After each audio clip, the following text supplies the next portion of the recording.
বিশ্বাস করেন ক্লাসে আসি, ক্লাস থেকে যাই, যাকেই দেখি এখন মনে হয় যে আল্লাহ ও শিবির না তো, মানুষ মাত্রই শিবির, এরকম আসলে মনে হচ্ছে। এখন যে কাউকে দেখতেছি মনে হচ্ছে তারা। তো সেখানে আসলে রাজনীতি করার অধিকার প্রত্যেকটা মানুষের আছে। প্রত্যেকটা মানুষের নিজ নিজ জায়গায় তার মতাদর্শ থাকবে। আমি একজন নিরপেক্ষ মানুষ, আমি কখনো আগে কোনো সংগঠন করিনি এবং কোনো রাজনৈতিক দলের সাথে আমি সম্পৃক্ত নই। তবে যেহেতু গণতান্ত্রিক রাষ্ট্রে আমি বাস করি, কারোর মতাদর্শ, কারোর আদর্শকে আমি কখনোই হচ্ছে যে নেতিবাচকভাবে দেখবো না। যে যার জায়গা থেকে তার মতাদর্শে থাকতেই পারে। সেই জন্য এখন তারা আসলে আত্মগোপনে ছিল, তারা নিজেদেরকে প্রকাশ করেছে। তারা হয়তো 16 বছর 17 বছর নিজেদেরকে প্রকাশ করার জায়গাটি পায়নি, তাদেরকে খোলসের আবরণ থেকে মুক্ত করার সুযোগ হয়নি। এখন তারা পেয়েছে। কিন্তু আমরা কখনোই বারবার বলেছি, 9 দফা দাবির মধ্যেও ছিল, এখনও বারবার বলছি যে দলীয় লেজুর ভিত্তিক যে ছাত্র রাজনীতি ছিল সেটি আমাদের ক্যাম্পাসে কখনোই ফিরবে না। সেটি যদি কখনো আবার ফিরে, সেটা নিয়ে আসলে আমরা সবসময় সোচ্চার থাকবো। আমরা চাই ডাকসু ভিত্তিক যে ছাত্র রাজনীতি আছে সেটি থাকবে এবং সুষ্ঠু রাজনীতি থাকবে ক্যাম্পাস। না, এখনও পর্যন্ত আমার চোখে পড়েনি যে ওরা কোনো কাজ করেছে সেটা দৃষ্টিকটু বা খারাপ।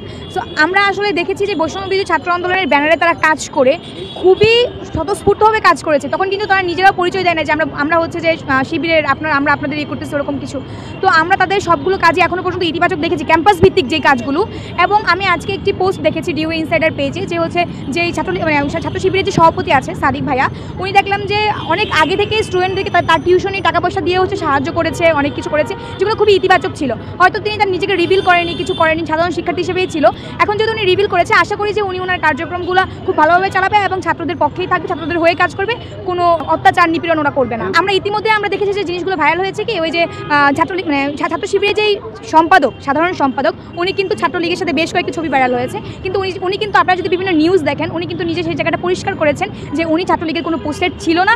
হয়তো অভিবাদন জানাতে বা শুভেচ্ছা বিনিময় করার জন্য উনি সেই ছবিটি দিয়েছিল এবং সেই ছাত্র শিবিরের সাধারণ সম্পাদক হিসেবে এখন তার নিজের পরিচয় আত্মপ্রকাশ করেছে। বিশ্বাস করেন যদি হচ্ছে যে ক্লাসে আসি, ক্লাস থেকে যাই, যাকেই দেখি এখন মনে হয় যে আল্লাহ, ছাত্র শিবির আগে ভাবতাম কি তাদের দাঁড়িয়ে আছে, তারা ছাত্র শিবির। কিন্তু দেখি যে এখন আসলে যারা ছাত্র শিবির করতেছে তাদের ওইরকমভাবে কিছু না, তারা জেনারেল স্টুডেন্টের মতোই। এখন যে কাউকে দেখতেছি মনে হচ্ছে তারা শিবির, মানুষ মাত্রই শিবির, এরকম আসলে মনে হচ্ছে যে দেখলেই মনে হচ্ছে ওরা শিবির, এরকম টাইপ। যে আমি আমার ফ্রেন্ড ক্লাস শেষ করে বের হচ্ছি, দেখে ভাবতেছি যে ও শিবির না তো। ইভেন আমার ক্লাসমেট যারা আছে অনেকেই দেখেছি শিবিরকে প্রমোট করে হচ্ছে যে বিভিন্ন পোস্ট করছে, বিভিন্ন ইয়ে করছে। আবার তাদের সম্পর্কেও আসলে আমার প্রশ্ন লাগে মনে যে তারা কি শিবির কিনা আসলে।